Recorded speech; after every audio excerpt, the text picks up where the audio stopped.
So what we're talking about is we're talking about the analytic, where the analytic has this huge fear of a lot of things. Like they have tons and tons and tons of fear.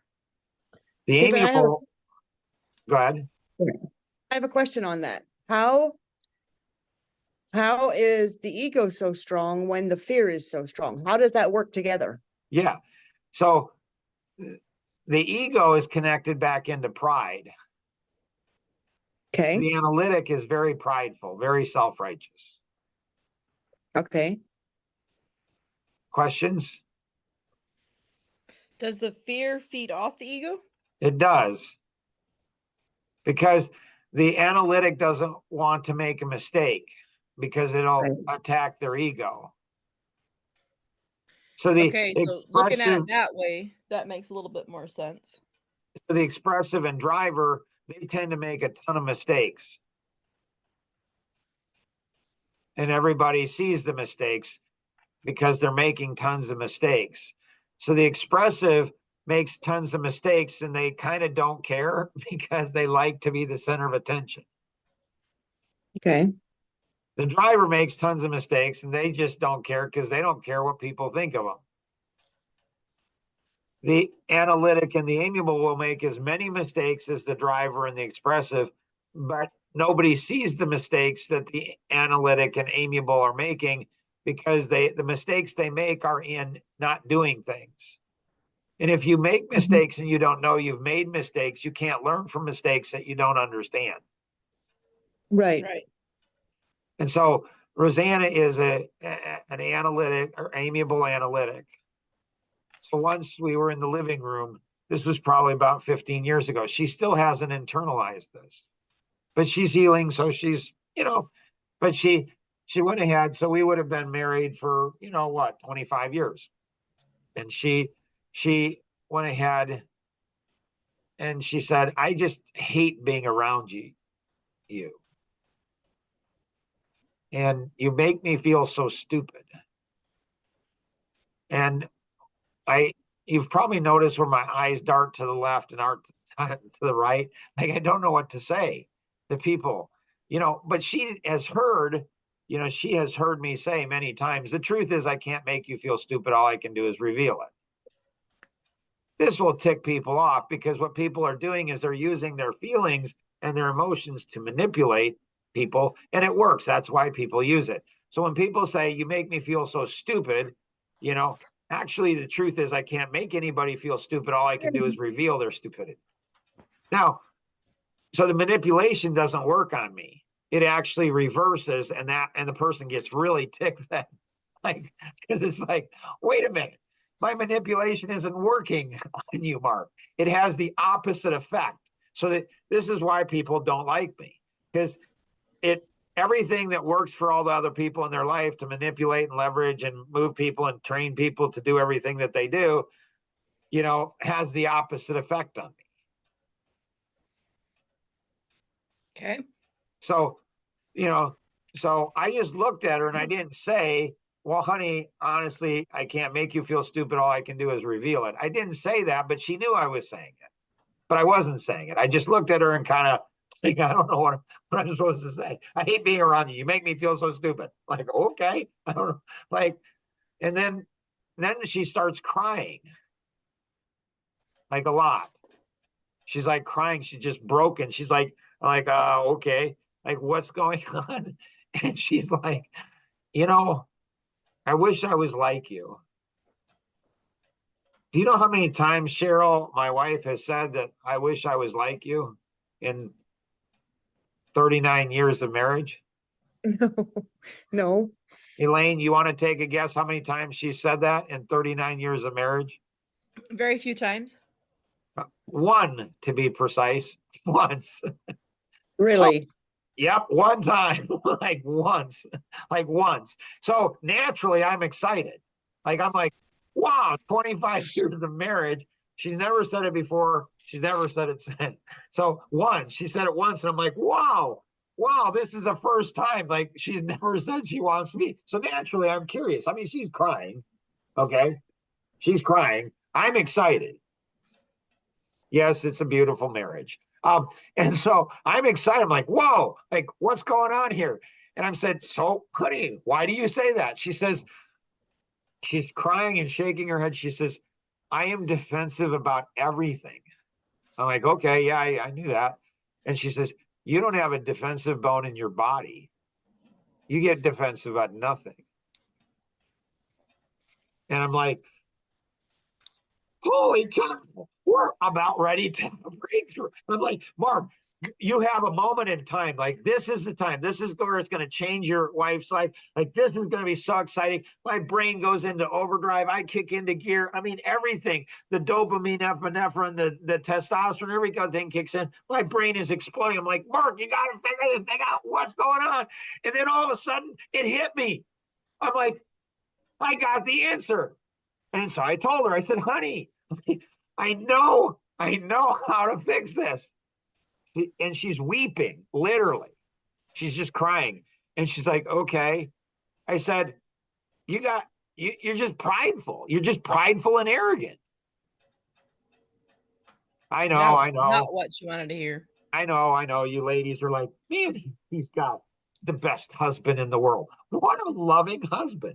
Like, she is beat down like nothing. And she now all of a sudden he's like, your issue is pride, honey. Like, your issue is pride. But she didn't get angry that time. She was just broken. And she's weeping and she's like, I don't understand what you mean. I said, honey, you want everybody in your life to think you're amazing. I don't care. Like, I don't care. Like, people can think whatever they want to think of me. That's, whatever. So I consider what everybody says, but I don't internalize everything. I internalize certain things. And so the analytic is super prideful and the amiable are super prideful. And you have both of these. So the amiable is super prideful in how to treat people. And, how do you treat people? Well, you treat them nice. Well, what is nice? Well, it's how I treat them is what the amiable thinks. So the amiable is super arrogant. They think they're really smart in people and they think they're amazing. They really do. So she has like double pride, double arrogance in her.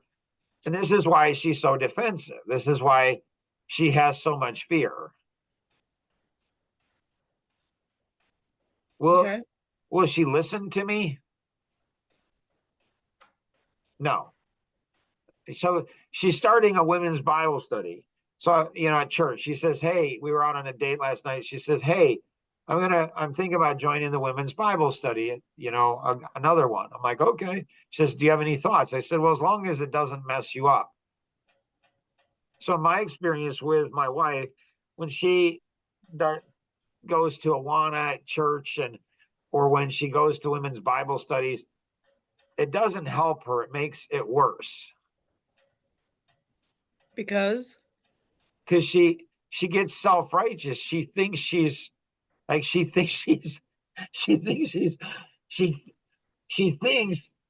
a good person. She thinks that she's spiritual.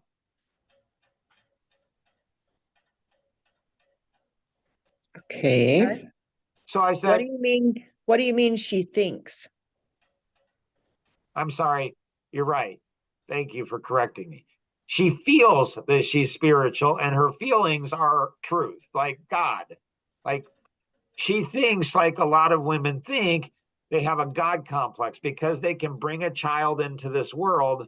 They think they're like God. I mean, women have far more courage than men do. You see it in Adam and Eve. Like Adam didn't confront God. He was afraid. He didn't have the courage. Eve is the one. Why? Because she could give birth. And so women have like this God complex. They just think when they have a feeling, it's true. Why? Just because it is. There's no data. There's no information. It's just, I have a feeling. I feel that you're a bad husband. Okay. Do you have any data for that? And a lot of times they don't. They just have a feeling. Now, because they don't have data doesn't mean what they're saying is not true. So this is where women often, when I say something, they get upset and they don't say, what do you mean by that? And it's like, so men are very linear. They tend to be very linear. Like if I say, Rosanna, you're a bad wife, I have a lot of data, but that doesn't mean I'm right. It just means I have a lot of data. She might think I'm a bad husband. She might have no data. She might be right. So just because you don't have data doesn't mean it's not right. It just means that, if you don't have any data, you might want to be a little humble. So women have a hard time being humble. They just do. And analytic, amiable, they have super hard time. So why are people insecure? Like the firstborn is often analytic. And so Okay. why do people who are insecure, why do people who have pride have low self-esteem? It's weird, right? You'd think somebody who's prideful has high self-esteem, but they don't have high self-esteem. They have low self-esteem. Why? Well, what is pride? Pride is taking something we think is good and we take credit for it. The reason I'm really smart is because I'm really smart, rather than, from my view, from my life perspective, worldview, is God's given me everything, he can take it away. I mean, he went ahead and took the king and had him go insane for 7 years or whatever it was. So God give everything I have. Yes, I work hard. Yes, I study. Yes, I do a lot of hard work, but God's given me the ability to work hard too. So it's all, what happens is the analytic and amiable. So going back to the fear, it's like you just get rid of the pride. You get rid of the pride. So you're not afraid of making mistakes. Women also have a harder time, it seems like, because they internalize more. Sometimes this is really good. Like men should study how women internalize. So I tend to work a lot better with women than I do men. I tend to be more honest with women, kind of, sort of. I mean, I'm not as hard on women as I am men. Men I'm much harder on. But anyways, it's a little complex. But so I told her, I said, honey, you care so much about what everybody thinks. Nobody knows who you really are, not even your own kids. I mean, the only one who knows who you are. And you're a mess. You are. Like, you're just a mess. Like, you're not that nice. You're not that kind. You're just not. And it's okay. Like, it's okay. I still love you. You're still an amazing person. You're still creating God's image. But there's this pride and arrogance that it's just so prominent here. Everybody tells her she's such a nice person. She's not. Like, not being honest to people, is that being nice? Like, I made an observation about a married couple and I said, oh, this married couple is just like this other married couple. She's like, you're not going to say that, are you? I'm like, no, I'm not going to say that. I mean, this other married couple got divorced. Why would I want to go ahead and tell the other married couple you're headed for the same possible? Like, why would I be honest? Why don't I just lie to everybody? And that's a nice thing. Like, she just started laughing and then I think she hit me. Like, it's like, so the amiable tells people what they want to hear and other people tell them what they want to hear. I don't tell people what they want to hear. And so everybody's honest with me and tells me what an idiot I am, which is fine. I mean, there's some truth to what they're saying. I just need to figure out what the truth is and then apply it. So in making sales calls, you give up ego and you say, I'm asking somebody their biggest challenge, for crying out loud. Like, I'm not trying to sell them anything. I'm trying to help them. If I'm really that smart of a person or that kind of a person, why wouldn't I do that? You're afraid of looking bad. You're afraid of somebody getting upset or conflict or whatever. You're afraid that they're going to ask you a question you don't know the answer to. And so, it's hilarious when people say that they think I have high ego. Okay, maybe I do. I don't know. Doesn't seem like that. So if you have 3 PhDs, 3 doctorates in child psychology, you're the smartest person. Like, you have so much education. Let's say you have 20, 30, 40 years of, clinical practice in children. How do you go ahead and eliminate, so the Bible says knowledge puffeth up. How do you prevent that from happening? Ask a pastor, ask a bishop that question. Almost nobody knows. I've What never was had the a pastor. question? Say that again. Yeah, the Ask- Bible says knowledge puffeth up. So Okay. the Bible says that when you have knowledge, makes you proud. It makes you it makes you proud. Knowledge makes you proud.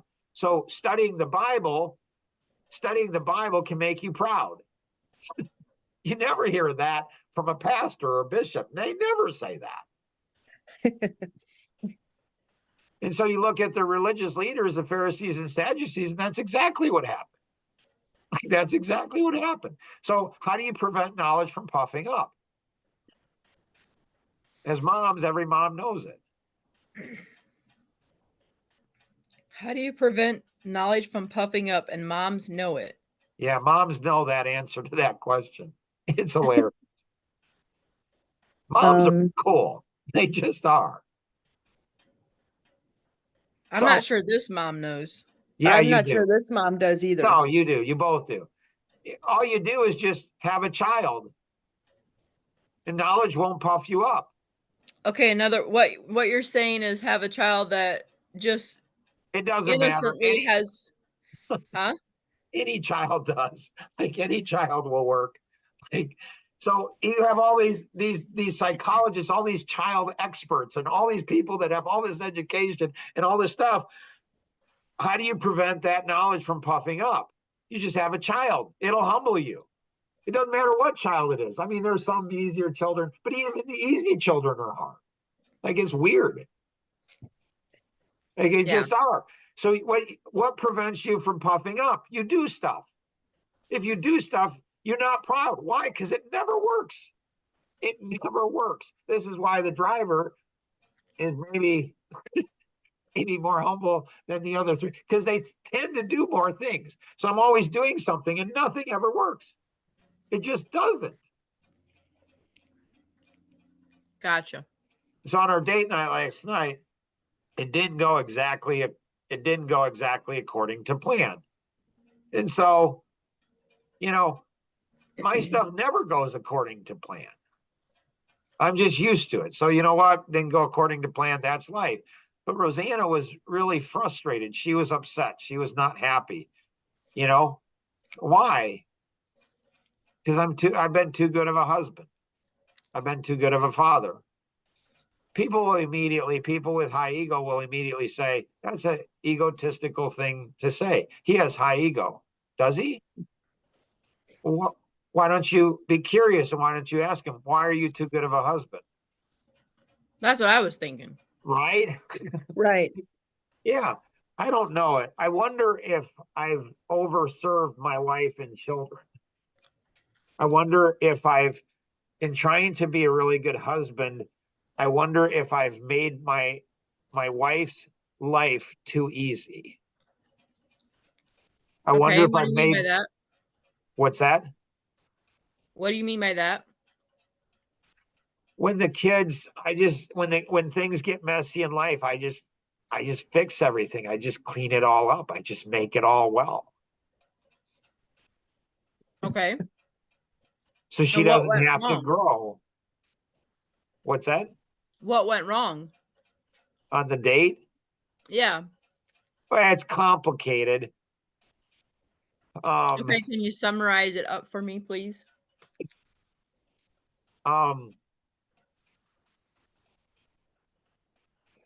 Was it not planned right or? No, she did. That's what ticked her off.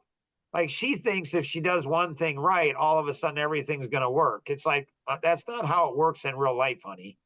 Like you got to do a lot of things. So no, the mistakes that she's made in the past, she didn't make this time. And so then she got all angry and upset because she had fixed those things thinking, well, if I fix one or two things, everything's going to be right. And so I'm trying to summarize. I mean, probably the tipping point is her attitude. And like there was a movie that we were going to watch and I'm like, there were two movies. And so she was trying to be considerate of me and she said, which one? And she said, I think you might like this one. And then there was this other one. And I looked at the trailer of both of them and, one, she was right. I would have liked the one, but then she said the other one, she said, well, I'll just watch it with the girls. And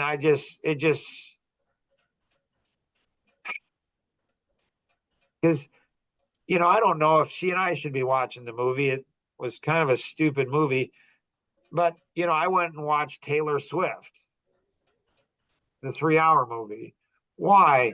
In large part because I want to see what my girls or grandchildren or other girls are being exposed to, I was gonna say I've heard lots of stuff from her lately. right? But she's a freaking genius in business. I mean, she is amazing, an amazing businesswoman. So I respect that a lot. The first part of the 3 hours, I thought that was pretty. I mean, there's always, you know, the sexual stuff, but it wasn't too bad. I didn't think, but I probably have a low standard. But I'm like, you know what? I love seeing women empowered. Oh my gracious, do I love seeing women empowered. I love powerful. My mom was a powerful woman. So I love powerful women and I love seeing women empowered. But then all of a sudden it got really dark and then it got really bad. And then there was little kids. And the one last night was like, there were little girls there. And I'm like, why would you show? But there were some redeeming things there, but most of it. But the point is she would hang out and have fun with her girls, her daughter-in-law. She would have fun with other people, but she wouldn't think with the girls, which is important. But would she think about the moral character of them? Would she think about, is this edifying? Like, would she take something negative? Like, I never forget, I love James Bond growing up. I know I'm a heathen, I get it. And so, but I loved it. And we couldn't really watch it. We'd kind of sneak watch it sometimes. But I remember once that my dad actually let us watch it. He let us watch it and he watched it with us. And we were, you know, we loved it when he wasn't watching, but when he was watching, we we're like, oh, that's not going to go good. I'll never forget. He said, you know, I think I need to apologize for allowing you guys to watch that. I'm like, huh, that was kind of interesting. And my grandmother, when she would watch it, she died when she was 99. When she would watch it, you know, when she would watch us and my parents weren't there, they'd say, can we watch this? And TV that back then was not anything close to what it is now. But the Amish have something right, don't have TV. I mean, I get it. Like Roseanne and I didn't have TV for a long time in our marriage, you know? And so, anyways, and my grandma, when there was a commercial or some part of the, that she didn't think was appropriate, she'd get up and stand up and hold her dress out like so he couldn't see it. It was the coolest thing in the world. Like, I thought, I was irritated at the time, but my parents, they always made us, when there were beer commercials when we were younger, when there were beer commercials, we didn't have remote control. So when there were beer commercials, we had to turn down the beer commercials, which is, you know, I wondered if that had a psychological effect on me, on why I said, yeah, I'm never going to touch alcohol. I don't know. It's kind of interesting. The whole thing is interesting. But getting back to the sales call, Cheryl, you have driver in you. You have to bring out the driver. Ben, my son Ben, calls it the 3 seconds of courage. It's when, you know, he was younger and he saw a pretty girl, wanted to talk with her, you know, but he was afraid of talking to her. So somebody had told him, you know, one of my clients said, Ben, you just need 3 seconds of courage. So you just need 3 seconds of courage. You just ask somebody. You go up and ask a total stranger. Just ask them what their biggest challenge is. Teresa Lecken, she went ahead and said she was an EVA, and she said that was the number one thing that she learned. So she went to a store, and one of the assignments to become an EVA was to go ahead and ask 5 total strangers their biggest challenge. So she would go up and she'd stand at the store, and a grocery store, and she'd say, hey, I'm in a program starting my own company. One of the assignments is I need to ask 5 total strangers what their biggest challenge is. Would it be okay if I asked you that? And she said, it's the wildest thing. It was so cool. So once you get over the fear of asking somebody their biggest challenge, you get over the fear of not interacting. Most business people, especially in this area, in the Indiana area where we live, they build their business based on business connections, which is nothing wrong with that. But I can build my business based on anything. I don't need to see them. All I need to do is talk to them. If I can talk to them, I can do business with them. and I just find out their biggest challenge. And, sometimes like Elaine and I did a 30-minute strategy session. I don't know that it will turn into any type of a sale, which is fine. The guy found it really interesting. He's over in Wisconsin. He's Amish. And we had a great conversation. So I don't really care if I ever sell him anything. I think it would benefit him. I think he's stuck in some area, doesn't realize it, but it was a super nice, pleasant conversation. So the biggest challenge is the first thing. You just get used to asking biggest challenges. So Kenny, he's working on how many biggest challenges? You're doing 3 a day, Kenny. Is that your goal? Yes, 3 a day. Yeah. So he wants to do 3 biggest challenges a day. And so once you learn how to do that, you overcome your fear of looking stupid, the ego. You overcome your fear that people are going to judge you, or there's going to be conflict. The expressive loves it because they get attention, and the driver, they don't. Maybe they love people, don't like people, and they actually find people are interesting. People are open. Does that make sense, Cheryl? Somewhat, yes. So you just need 3 seconds of courage. Right. Okay, And but so- if I conquer the 3 seconds of courage, that still doesn't take care of ego and prideful. No, it does actually. It will. How? More Because- often you do it, the less you have. Yep. Thank you. Okay. Yep. If you say so, that's what I'll do. Nice. I know so. Nice. Okay. Nice. All right. So this was an interesting one. I don't know where we'll put this. And so you guys can think about where are we going to put it, somewhere in the legacy partner one, having struggles with making phone calls and, get the biggest challenge. They just get the biggest challenge. You might be thinking, well, what do I do after I get the biggest challenge? You just go ahead and put your hand on your chin, even if you're talking on the phone, and you'd say, that's interesting. Tell me more. See, with all the social media, the phones and the internet, you'd think that people would go ahead and feel more connected. They don't.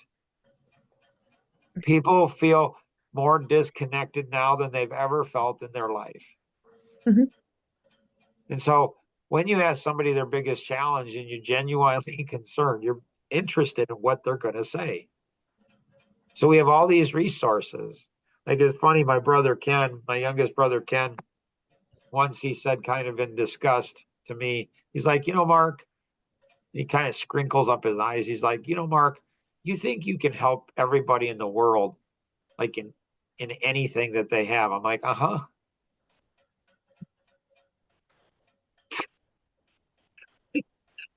Einstein said you can never solve a problem on the level it was created. What does that mean? It means we create our own problems. So how do you solve our own problems? It's pretty simple. You just think differently. That's hard, though. It's hard to get people to think differently. Like, I've been thinking when people say, Mark, what do you do for a living? I'm thinking of saying, I'm a mental chiropractor. And they'll be like, what? I'm like, yeah, I'm a mental chiropractor. Like, what does that mean? Well, I solve people's problems. How do you do that? By helping them to think differently. So any problem, I've never had a problem somebody has presented to me and say, here's the problem, and I can help them solve it. It's crazy. It's kind of cool. So hopefully this one's been helpful to you.